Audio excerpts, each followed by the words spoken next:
1월 24일 금요일입니다. GT 묵상에 함께 하신 여러분 환영하고 축복합니다. 오늘 말씀은 요한복음 6장 1절부터 13절 말씀으로 예수님의 질문이란 제목입니다. 성경 본문을 한번 읽어봅니다. 제6장. 그 후에 예수께서 디베랴의 갈릴리 바다 건너편으로 가심에 큰 무리가 따르니 이는 병자들에게 행하시는 표적을 보았음이로라. 예수께서 산에 오르사 제자들과 함께 거기 앉으시니 마침 유대인의 명절인 유월절이 가까운지라. 예수께서 눈을 들어 큰 무리가 자기에게로 오는 것을 보시고 빌립에게 이르시되 우리가 어디서 떡을 사서 이 사람들을 먹이겠느냐? 이렇게 말씀하시면 친히 어떻게 하실지를 아시고 빌립을 시험하고자 하심이라.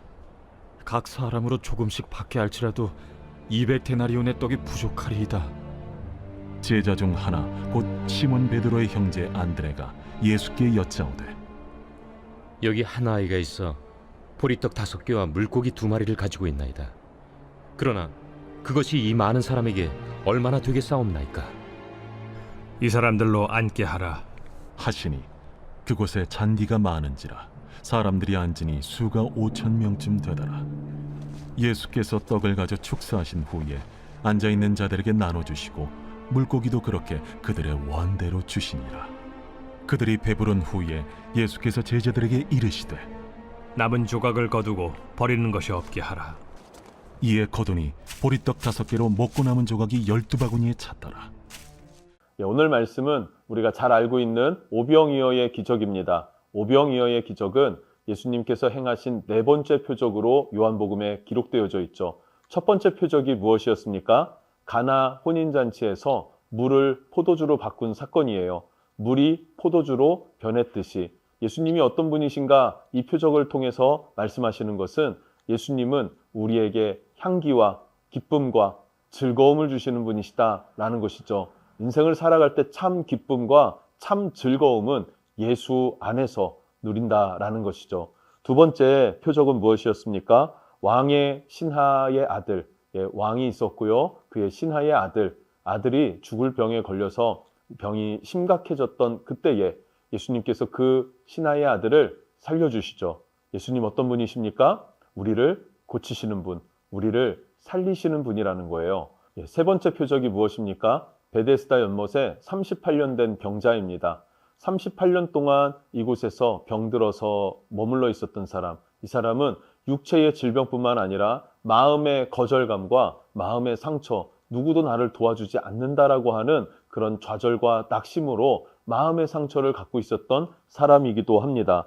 그러나 주님은 그의 육체뿐만 아니라 마음과 그의 심령까지도 회복시키시고 고치시는 분이시다라는 것을 우리에게 말씀해 주셨죠. 오늘 오병이어 기적은 무엇일까요?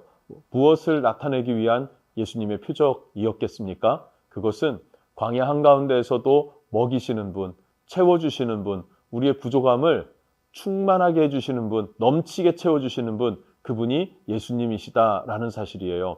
우리가 이것을 기억하면서 오늘 말씀을 살펴보면 좋겠습니다. 예수님께서 디베랴 갈릴리 바다 건너편으로 가셨습니다. 그런데 큰 무리가 예수님을 따랐더라. 왜 예수님을 따랐습니까? 예수님의 표적을 보고 병자들을 고치시는 표적을 따라서 많은 사람들이 몰려들었다는 사실입니다. 예수님을 따르는 큰 무리들을 예수님이 바라보셨을 때에 그들이 기진하여서 먹을 것이 필요했을 때 먹을 것을 주어야 하는 그런 상황이었습니다. 한적한 곳, 광야로 나아갔을 때 사람들이 몰려들었다고도 합니다. 그리고 그들이 배고파서 기진하였더라라고도 합니다. 이것이 요한복음이 아닌 마태, 마가, 누가복음, 공관복음에 기록된 내용을 보면 그렇게 기록되어져 있어요.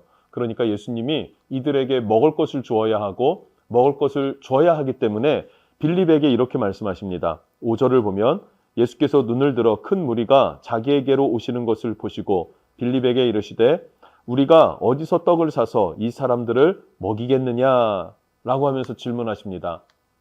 한마디로 빌립아, 떡 좀 사다가 이 사람들에게 나눠줘라 라는 것이죠. 여기에 수가 기록되어져 있지는 않지만 공관복음에 남자의 수만 5,000명이나 더하더라. 5,000명 이상이었다는 것이죠. 그럼 여자와 아이들과 다 합치면 얼마나 많은 숫자였겠습니까? 그 사람들을 먹이기가 어렵겠죠. 그런데 예수님은 6절에 이렇게 말씀하시면 친히 어떻게 하실지를 아시고 빌립을 시험하고자 하심이라 라고 말하고 있어요. 그러니까 이 말은 무슨 말이냐면 예수님께서 앞으로 어떻게 하실지 예수님은 계획이 있으시고 답이 있으시고 이 스토리가 어떻게 끝날지 처음부터 끝까지 주님은 다 알고 계셨어요. 그런데 빌립에게 너가 먹을 것 좀 갖다 줘라 라고 하는 그 질문은 왜 하셨을까요? 그것은 바로 시험하고자 함이라, 테스트를 통해서 빌립이 더 성장하기를 원하셨던 것입니다. 빌립의 한계가 있었겠죠. 그런데 한계를 넘어서는 믿음의 성숙함을 주님은 요구하십니다. 그래서 빌립을 시험하고 테스트하시면서 질문하시는 것이죠. 우리도 이 세상을 살아갈 때에 내 눈으로 볼 때 내 계산으로는 불가능한데 주님께서 행하라 라고 하시는 것 같을 때가 있습니다. 난 전도하지 못할 것 같은데 주님은 복음을 전하라 하시고, 나는 이 리더의 사명을 감당하기가 어려운데, 난 이 직분 감당하기가 어려운데, 그런데 주님은 그것을 감당하라고 하실 때가 있지 않습니까? 그럴 때 내 생각이 아니라 주님의 명령에 따라 믿음으로 순종할 줄 아는 그런 우리가 되었으면 좋겠습니다. 빌립은 계산이 참 빨랐던 사람인 것 같습니다. 이 사람들을 먹이려면 200데나리온도 더 필요합니다. 이렇게 이야기를 하고 있습니다.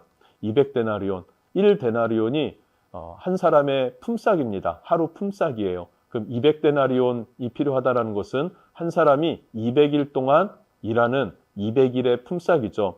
지금 우리로 말하면 1년 연봉이라고 할 수 있지 않겠습니까?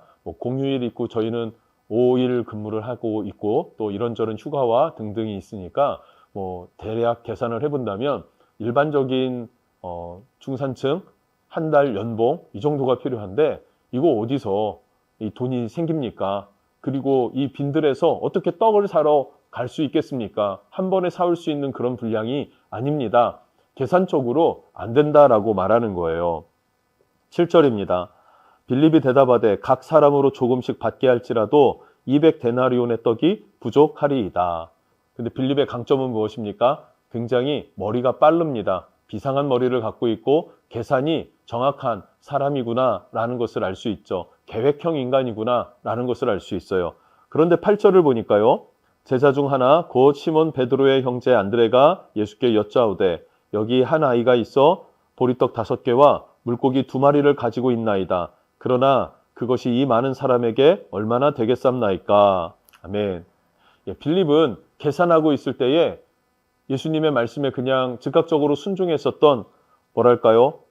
계산은 안 하지만 행동으로 움직이는 행동파라고 해야 될까요? 안드레가 한 아이를 데리고 왔고 그 아이가 쌓아왔던 도시락, 아이의 도시락, 어린이의 도시락, 물고기 2마리와 보리떡 5개가 들어있는 것, 그거조차 주님께 가지고 나와왔어요. 주님, 이게 전부인데 이것으로 이 사람들에게 얼마나 나눠 먹을 수 있을 그런 근거가 되겠나라는 것이죠. 그러나 가지고 왔습니다. 여러분, 두 사람이 너무나 다르지 않습니까? 빌립은 어떤 사람입니까? 계산하고 움직이지를 못하는 상황에 있어요. 그런데 안드레는 어떤 사람입니까? 계산 안 하고 일단 부딪혀보고 움직여보는 사람이었습니다. 아마 빌립에게 이런 안드레와 같은 믿음의 도전 정신, 이것이 필요하다.